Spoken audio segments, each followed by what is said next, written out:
Deep in the depths of a distant sea, where the sun's rays reach only dimly, like threads of liquid gold, there once stood a kingdom of mermaids, a beautiful kingdom whose colors shone beneath the waves, its coral walls glittering like precious stones, its windows of honeyed amber, and its ceilings paved with gleaming mother-of-pearl that reflected the light like mirrors. At the heart of this wondrous world lived the king of the mermaids in his grand palace, surrounded by vast gardens adorned with rare sea flowers. Colorful fish swam among its branches, just as birds do among trees in the human world. With the king lived his 6 princess daughters, along with their wise grandmother, who was like a mother and teacher to them all. The youngest princess was different from all the others. She had blue eyes as clear as the sea after rain, and her skin as soft as pearls. Unlike her sisters, she was not fond of collecting trinkets that fell from passing ships, nor did she care much for the decorations of gardens made of human tools. She was content with small red flowers and a solitary red tree that she planted in a corner of her garden. Beside it, she placed a stone statue of a young boy that she had plucked from the bottom of the sea, which became a silent companion with whom she could spend long hours. But what she loved most of all was listening to her grandmother tell her stories of the human world, about the great cities whose lights twinkled at night, about the forests where birds sang melodies unheard in the depths of the sea, and about the flowers that exuded fragrant scents unknown to the aquatic world. The little princess listened with her wide eyes, as if trying to picture that mysterious world in her imagination. Her heart skipped a beat every time her grandmother mentioned humans, their ships, and their lives. One day, her grandmother said to her, smiling tenderly, "My little one, when you turn 15, you will be allowed to ascend to the surface of the sea to see for yourself what you have always dreamed of. This is our custom. No princess is allowed to see the world above water before this age." Since that day, not a single morning or evening passed without the little princess counting the years and days, awaiting the moment of freedom. The moment when her little head would break through the waves and see the blue sky with its stars, sun, and moon. Every night, before falling asleep, she would raise her eyes to the sparkling light coming from the surface and whisper to herself, "There above the sea, another world awaits me, a world I want to know, see, and experience." And so her longing grew day by day, until the awaited date drew near. The days passed so slowly, it was as if the sea itself was holding its breath, waiting for that moment. Finally, the awaited day came. The little princess was 15 years old, and her sisters gathered around her, smiling at her with love and a touch of jealousy. Each of them had ascended before and returned laden with stories about the wondrous world above the sea's surface. Her old mother placed her hand on her shoulder and said in a voice full of tenderness, "Today, you have the right to see the sky, the stars, and the people. But always remember, we are from the sea, and they are from the land, and their world is different from ours." The little princess smiled hesitantly, her heart pounding like never before. Then she surged upward between the layers of water, making her way higher until she felt the current grow warmer and the sky was near. Suddenly, her head pierced the surface of the sea, and she saw something she had never seen before. Before her, the horizon stretched endlessly. The sky was blue, dotted with white clouds. The sun beamed with golden rays, and the air was fresh, carrying a scent entirely different from that of the sea. In the distance, she saw a large ship plowing through the water, rocking lightly and gracefully on the waves. She drew closer and closer, until she saw a scene on the deck of the ship that would never leave her mind again.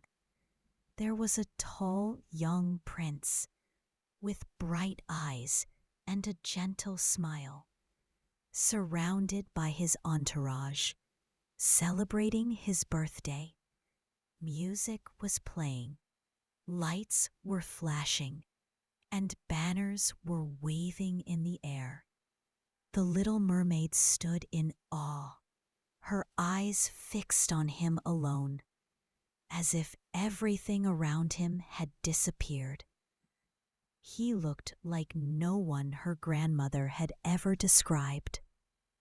He seemed more magnificent than anything she had ever seen, more beautiful than anything she had ever imagined. From that moment, she felt that her heart was no longer hers, but his. But the sea didn't grant moments of happiness for long. Suddenly, the sky changed. Dark clouds gathered, and a violent storm blew. The ship rocked under the force of the wind, and the waves rose and rose like angry mountains. People on deck screamed and rushed to save whatever they could. The prince tried to hold on, but a huge wave struck the ship violently, knocking him off balance and into the dark sea. The little princess screamed inside and pushed herself forward with all her might. She felt neither fear nor the storm nor the darkness. Her only thought was to reach him, to hold his hand, to save his life. Amidst the violent whirlpools, she saw his body sinking little by little, his hair floating around his head like a halo. She rushed over to him, embraced him with both arms, and swam upward. The prince lay unconscious in her arms as the waves pushed them toward the nearby sandy shore. She carried him to the warm sand, then sat beside him, staring into his face. How beautiful he looked, even in his sleep. How weak and in need of her he seemed. Moments passed, and his breathing slowly began to return. The little princess smiled with great joy, but she remembered that she could not remain on dry land, nor could she be seen by humans. She approached him, gently touched his forehead, and then slowly withdrew, leaving him between life and wakefulness. As she drifted away into the depths of the sea again. His eyes opened slightly. He saw a girl in the distance waving at him from the shore, and he assumed that she was the one who had saved him. As for the little princess, she returned to the sea, and her heart was no longer the same. There, on the sands of the beach, she left a part of her soul and left behind a love that would never fade. The little mermaid returned to her father's palace, but her soul was no longer the same. The most beautiful sea gardens lay before her, the coral glittering with colors, and the fish swirling playfully around her. But she could see nothing. All she saw was the prince's face. All she heard was his voice laughing on the deck of the ship. Long days and nights passed as she sat in a quiet corner of the palace, staring up at the sky, where all she could see was the blue water, as if waiting for the sea to part and for the prince to emerge. She did not tell her secret to anyone, not to her sisters, not to her grandmother, not even to her father, the Sea King. She knew they would not understand, but her deep sadness grew deeper day by day, until her sisters noticed her change and approached her gently. After much insistence, she confided her secret. The sisters sighed, knowing that human love brought the mermaid nothing but suffering. One of them said in a low voice, "You have no way except to the old witch who lives in the dark depths of the sea. But beware, whoever knocks on her door will never be the same again." The little princess hesitated a lot. Her heart swam between fear and hope, but in the end, she could not resist her desire. One dark night, she left the palace, heading for the abyssal depths of the sea. The deeper she went, the less light there was around her, until the sea was as dark as a forest at night. There were no longer coral or beautiful fish, but twisting, snake-like plants and strange sea creatures staring at her with cold eyes. The waves in the depths were silent, as if hiding a great secret. Finally, she reached a huge cavern, its walls covered with black shells, and in the center of it, a blue fire that burned unquenchable by water. And there the witch appeared. She was a huge woman with long, tangled hair like seaweed, and her eyes sparkled with a mysterious malice. She laughed a laugh that startled the little princess, and she said in a hoarse voice, "Welcome, welcome, beautiful mermaid. I know why you've come. I know you've fallen in love with a human prince." Huh. How stupid it is for a daughter of the sea to love a landman.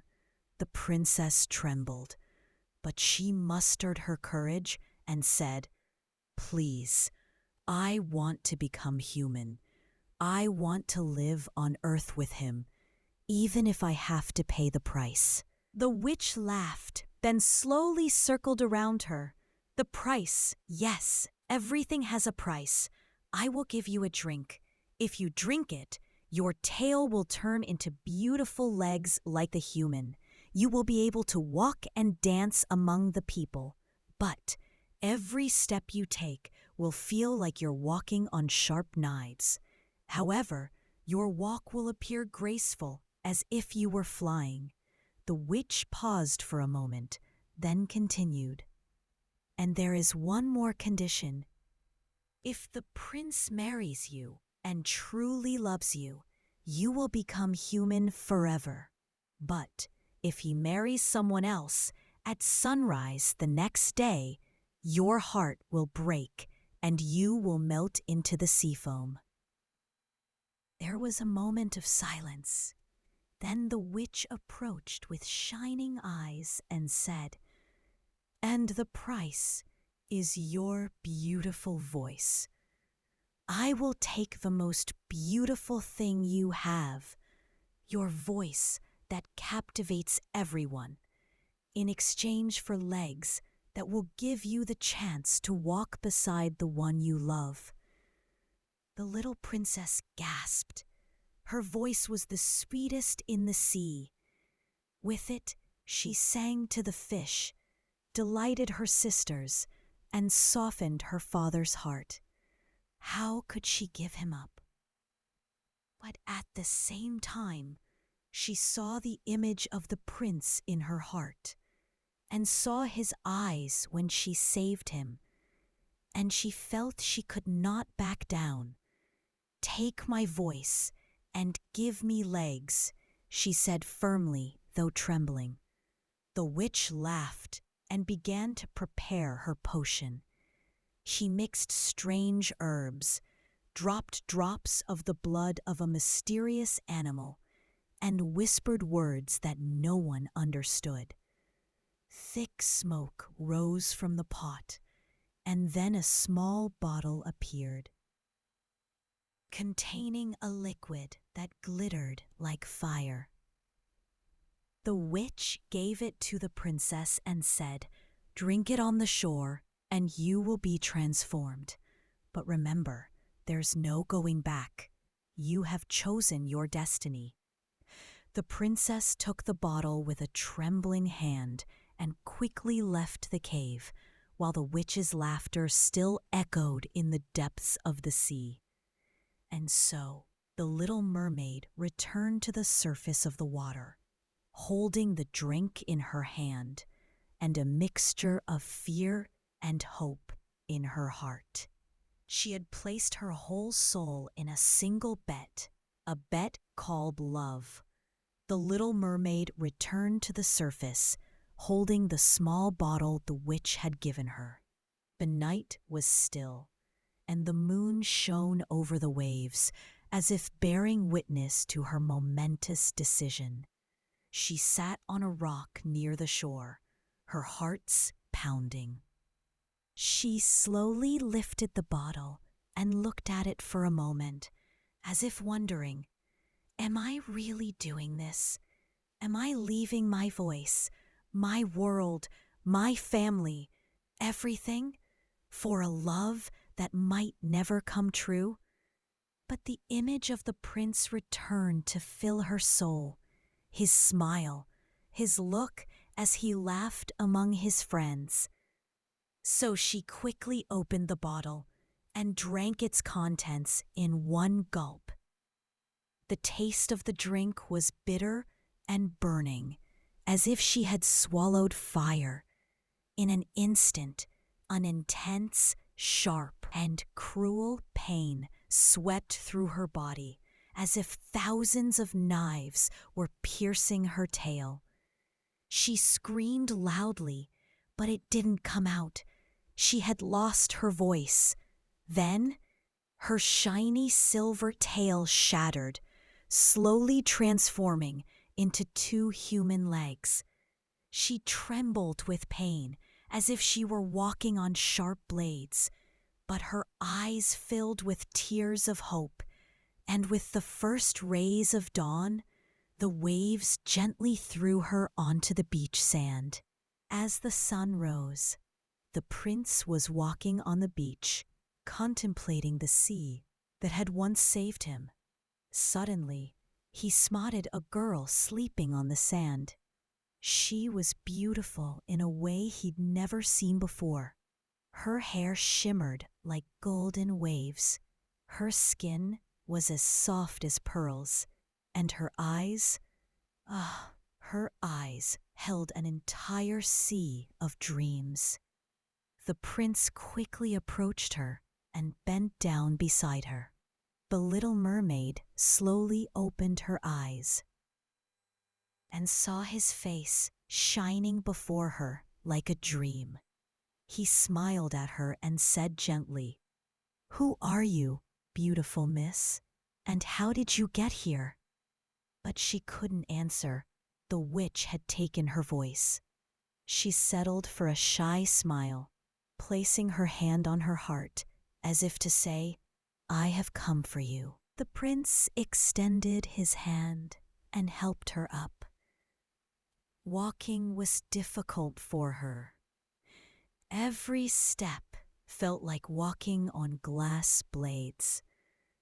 But the prince didn't notice. Instead, he saw a grace in her gait he'd never seen before, a lightness that made him think she was dancing with the wind. The prince took her with him to his palace and cared for her as if she were a valued guest. He presented her with beautiful clothes and asked the servants to look after her. As the days passed, he grew more and more impressed by her, not only for her beauty, but also for her meaningful silence, her gaze that spoke for her, and her smile that illuminated his heart. The little mermaid was the happiest she'd ever been, despite her silent pain. Every night she went out onto the balcony, looked out at the sea, and remembered her distant family. But she felt no regrets. She was close to the prince, and that alone was enough for her. Yet her heart still feared one thing: the cruel condition the witch had set. If the prince did not truly love her, and if he did not marry her, she would melt at the first sunrise and turn into sea foam. While she dreamed of his closeness, clouds loomed on the horizon, for fate was hiding a test for her that was even more severe than she had imagined. The days passed, and the little mermaid lived in the prince's palace. She accompanied him on his travels, sat beside him at banquets, and listened to his long conversations with his ministers and courtiers. Although she was unable to speak, her smile and her glances were enough to captivate his heart even more. The prince felt a strange sense of comfort whenever he sat near her, to the point that he would say to himself, "This girl is unlike any other. She has a profound secret within her, as if the sea itself had sent her to me." But deep in his heart, a mysterious image continued to haunt him. The image of the girl who had saved him from drowning that stormy night. He remembered her sweet voice singing to him, then disappearing before he knew who she was. He remained convinced that this girl was the one he was destined to marry. One day, the king invited the prince to accompany a royal procession to a nearby country. There, a meeting awaited him that would change everyone's fate. When they entered the neighboring palace, the king's daughter came out to greet the guests. She was a princess of exquisite beauty, delicate features, wearing a snow-white gown. And when she spoke in her sweet voice, the prince felt his heart leap. He froze for a moment, then whispered to himself, "It's her. It's the girl whose voice I heard when she saved me from drowning. I've found her at last." The little mermaid stood behind him, tears burning her eyes. She had realized the harsh truth. The prince thought the princess was the one who had saved him, when in fact she had sacrificed everything for him. A few days later, the prince announced to everyone that he would marry the princess.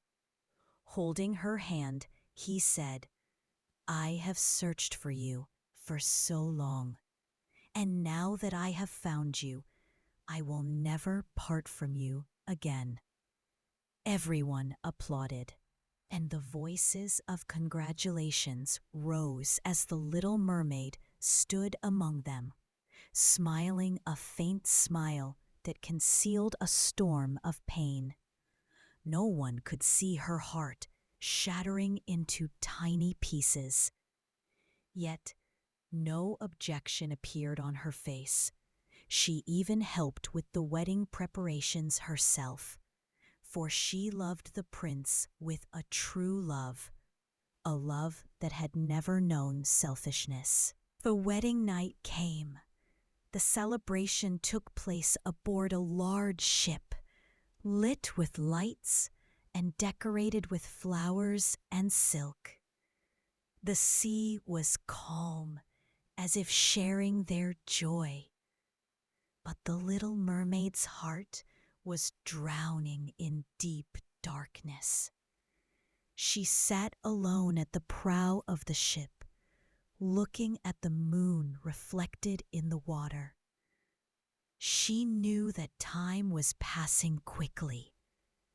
If dawn broke without the prince marrying her, she would turn into sea foam, and nothing would remain of her. She remembered the wicked witch's words and her father and sisters, who were probably awaiting her return. She wept, but without a sound. The witch had taken her precious voice. Suddenly, in the middle of the night, her sisters emerged from the waves, their long hair wet and their faces sad. They approached the edge of the ship and waved to her. Their eyes were tearful, but one of them reached out and gave her a shining dagger and said, "The witch gave us this in exchange for our feelings. If you stab the prince before sunrise, your tail will grow back, and you will be saved from your fate. You will return to the sea with us, and you will not turn into foam." The mermaid clutched the dagger, her hand trembling, her heart torn between two choices: save her life by killing the one she loved, or choose to die in silence.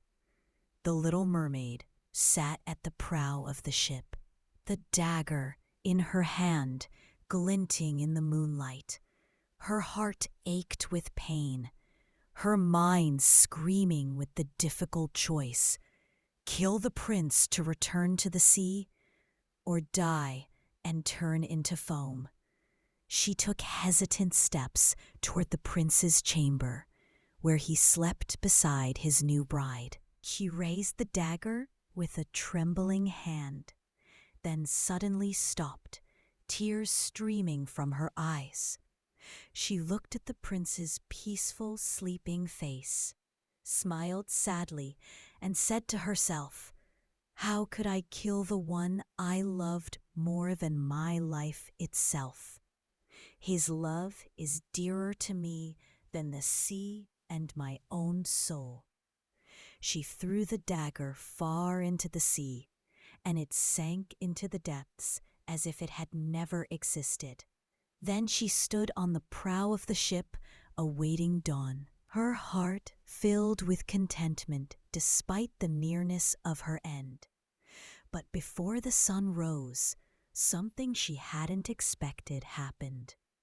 The prince woke up to a faint voice inside him, the voice of his heart telling him, "The girl who saved you is not the princess.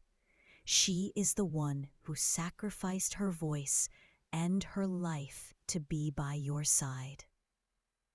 He opened his eyes and looked around. He saw the mermaid sitting alone on the edge of the ship, tears streaming down her face. He approached her, gently took her hand, and whispered, "I realize now, you were the one who saved me that night. I felt your spirit surrounding me from the beginning, and I couldn't see the truth." The mermaid's heart trembled, and her eyes filled with tears, but she couldn't speak. Suddenly, a strange light shone from the sea, and a deep voice rose. It was the voice of the Sea King, her father. He said in a majestic yet tender voice, "My daughter, you have proven that your heart is purer than pearls, and that your love is true and selfless. You sacrificed for those you love, and for that I will not let you perish. From today, you will become a complete human being, and your beautiful voice will remain." In an instant, her voice returned, and her shiny tail transformed into 2 delicate legs. This time she felt no pain, but a warm light filled her body. The prince looked at her with amazement and happiness, then embraced her, saying, "Finally, I have found you. You are my true destiny, and I need no one else." Cheers rose on the ship, and the prince announced to everyone that the little mermaid would be his true wife, his partner forever. The other princess rejoiced and congratulated them, for her heart was kind and she felt no jealousy. The little mermaid and the prince lived in a beautiful palace overlooking the sea. Every morning she would go out to sit by the waves, remembering her ancient kingdom and smiling, then return to live happily among people. Her story became the talk of the town, a story of true love that never fades, and of the light born from the depths of sacrifice. We hope you enjoyed the story. Don't forget to like and subscribe to the channel